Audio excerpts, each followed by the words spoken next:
شدتهم الكاميرا. هادو الناس كانوا معرسين مع اليوم بهم، هو فجأة يعني جاهم الزلزال يعني في ثانية كلشي ترون الاخوان. شوف كلشي نط كيجري، كلشي يعني راسي يعني سبحان الله في دقيقة في ثانية كلشي كيترون وكلشي اللي غادي يموت. Marrakech, Morocco, September 9, 2023.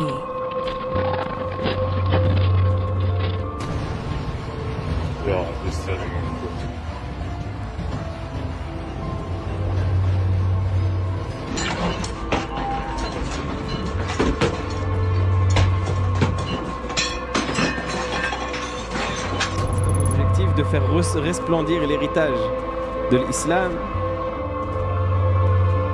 La ilaha illallah. Premier séisme de ma vie. Alhamdulillah. Allahu Akbar. Alhamdulillah. Alhamdulillah. Allahu Akbar. Je sais pas si vous voyez la terre trembler.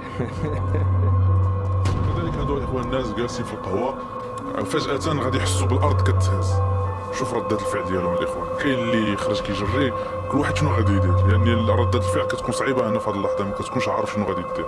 شوفوا الاخوان، شوفوا كلشي خرج كيجري، شوفوا داك الحديده كيفاش كتحرك الاخوان، يعني سبحان الله. شوفوا كلشي نايض كيجري، شو واحد وقع مخبع تحت الطابله. سبحان الله، هو تا هو خارج كيجري. شوف هما خرجوا كيجري حتى هما.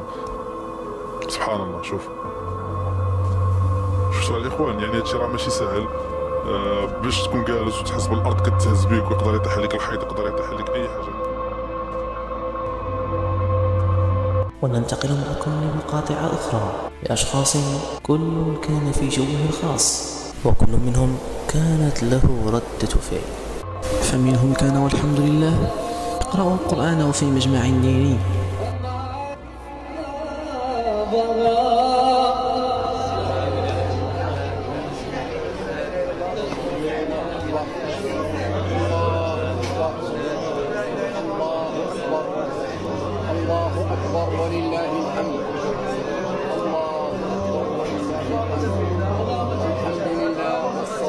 ومنهم ونسأل الله حسن الخاتمة من كان وسط عزف وغناء.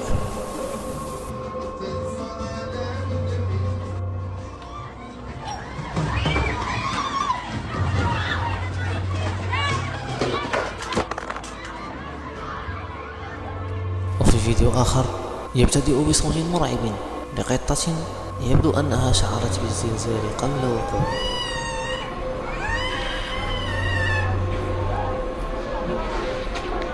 بالسلامة.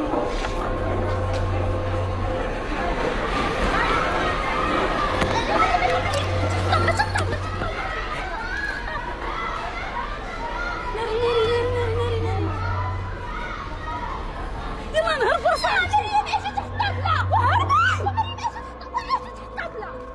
سلمى غنموتو. سلمى اختي ماما.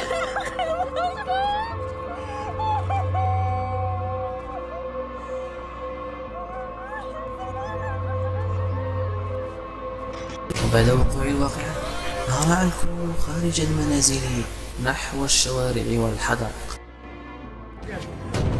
فظهر ما لم يكن بالحسبان: دمار وانهيار لمباني وتشققات في المنازل.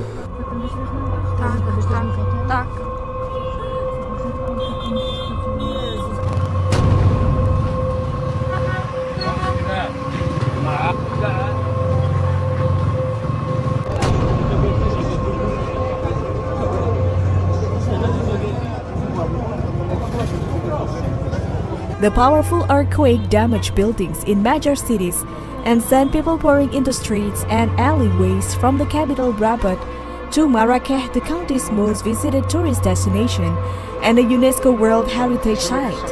Moroccans posted videos showing buildings reduced to rubble and dust, and parts of the famous red walls that surround the old city in Marrakech damaged.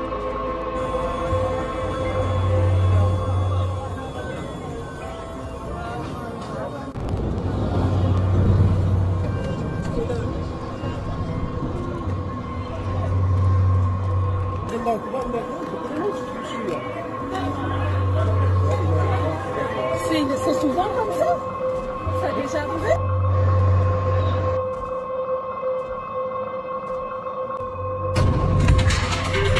فجر السبت تهتز منطقة أداسيل في إقليم الحوز جنوب مراكش في المغرب. زلزال شعر به سكان الرباط والدار البيضاء والمحمدية وأكادير أيضا، وترافق مع هزات متتالية.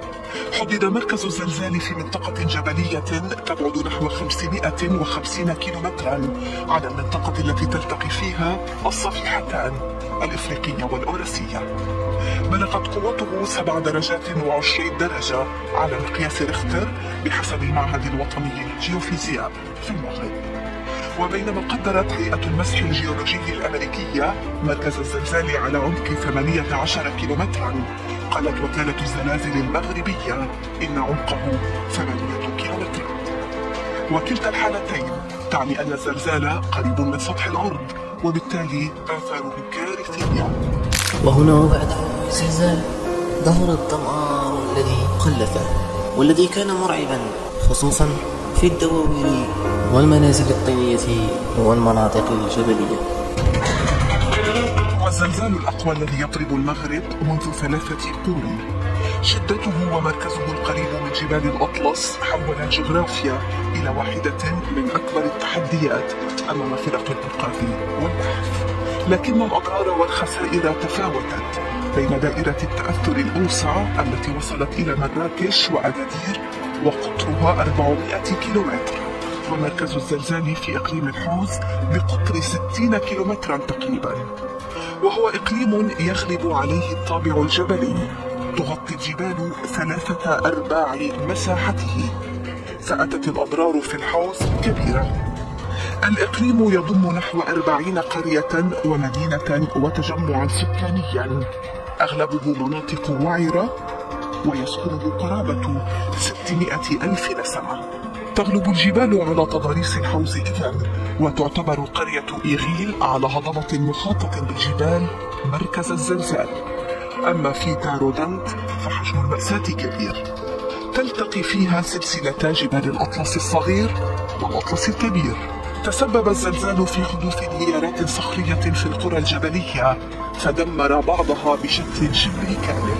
لحق الضرر مواقع ثقافية وأثرية في تارودانت المدينة، فالسور التاريخي الأقدم في المغرب يحيط بها، وغالبية سكانها يعيشون داخل أسوارها حتى يومنا هذا. إلى إقليم شيشاوا أداسيل تحديدا، قرية جبلية سويت بالأرض كليا. يعتبر الإقليم بموقعه الجغرافي ممرا ضروريا لمناطق جنوب وغرب المغرب. Bro, why everybody keeps... What happened in Morocco, bro? Morocco? Everybody keep... I think something happened bad in Morocco. Yeah, it was an earthquake. And Wait, really? Yeah. Speed. Wait, was it a bad one or a regular one? Bad one. Did people die? Yeah.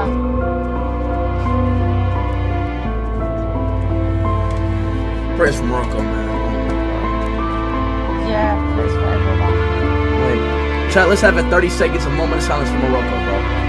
I did not know this fucking happened, bro. Let's have a 30 seconds, a moment of silence for Morocco right now. How much people died? I think over 5,000. You need to search them. I'm not sure. What the? It was that bad? Yeah. Hold on. It was like a little guy that he told in some interview video that his mom and dad and brother something passed away, and Real Madrid offered him to adopt him.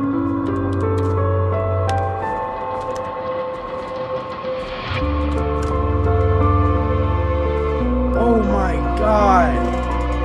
Everybody, yo, bro. Everybody pray for Morocco right now, bro. I did not know this shit happened in fucking Morocco, bro. Yeah. Did you hear that? I got friends in Morocco, bro. I got fucking friends in Morocco, bro. Hey, did you hear about remember?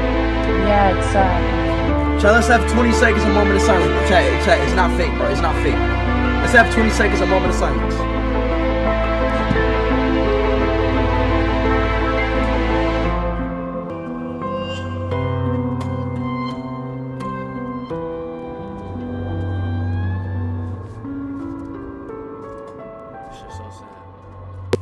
وبعد انتشار الخبر وهدوء الوضع قليلا، أبى المغاربة أن يقفوا مكتوفي بأيدي أمام الصدمة، فظهرت وطنيتهم وتعاونهم وأخويتهم.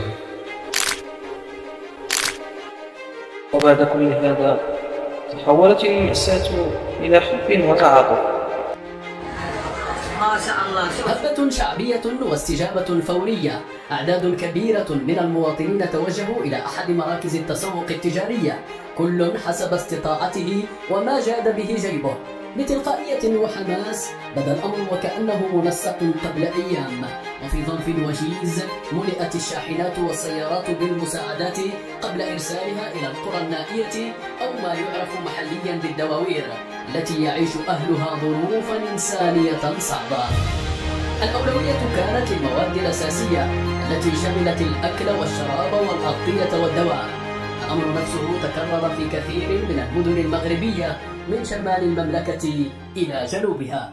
دوز ما كاينش من تقدى والو. شوف واو واو واو واو واو واو واو واو ما شاء الله. شوف تبارك الله. شو الخير ما شاء الله.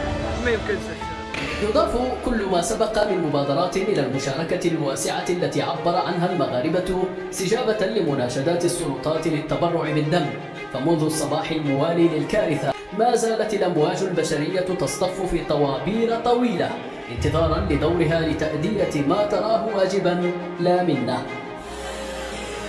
هكذا إذن هي الأزمات تخرج دائما أجمل ما في الإنسان من صور التضامن والتكافل، التي وإن كانت لن تحل المشكلة بشكل نهائي فلعلها تخفف ولو قليلا من هول ما حدث بعد هذه الكارثة المفجعة، وفك العزلة عن هؤلاء الذين لا حول لهم ولا قوة بعدما أخذ منهم الزلزال كل ما يملكون. ولا ننسى أن كل هذا ما هو إلا رحمة من الله تعالى وتجلي من تجليات كرمه ولطفه عز وجل، وتذكير بأن الدنيا فانية وأن الآخرة هي دار البقاء. اللهم ارحم أموات هذا الزلزال وارحم أمواتنا وأموات المسلمين أجمعين. اللهم إنا نسألك حسن الخاتمة والفردوس الأعلى من الجنة والعتق من النار يا رب العالمين. والحمد لله رب العالمين. قال تعالى: ربنا ولا تحملنا ما لا طاقة لنا به واعف عنا واغفر لنا وارحمنا أنت مولانا فانصرنا على القوم الكافرين. وقال أيضا في سورة الشعراء الحزب 37 بأخذ العبرة وتلخيص كل ما سبق، بصوت القارئ الشيخ ياسر الدوسري. وسعود الشريف. قال تعالى: يوم لا ينفع مال ولا الله بقلب سليم وأزلفت الجنة للمتقين وبرزت الجحيم للغاوين وقيل لهم أين ما كنتم تعبدون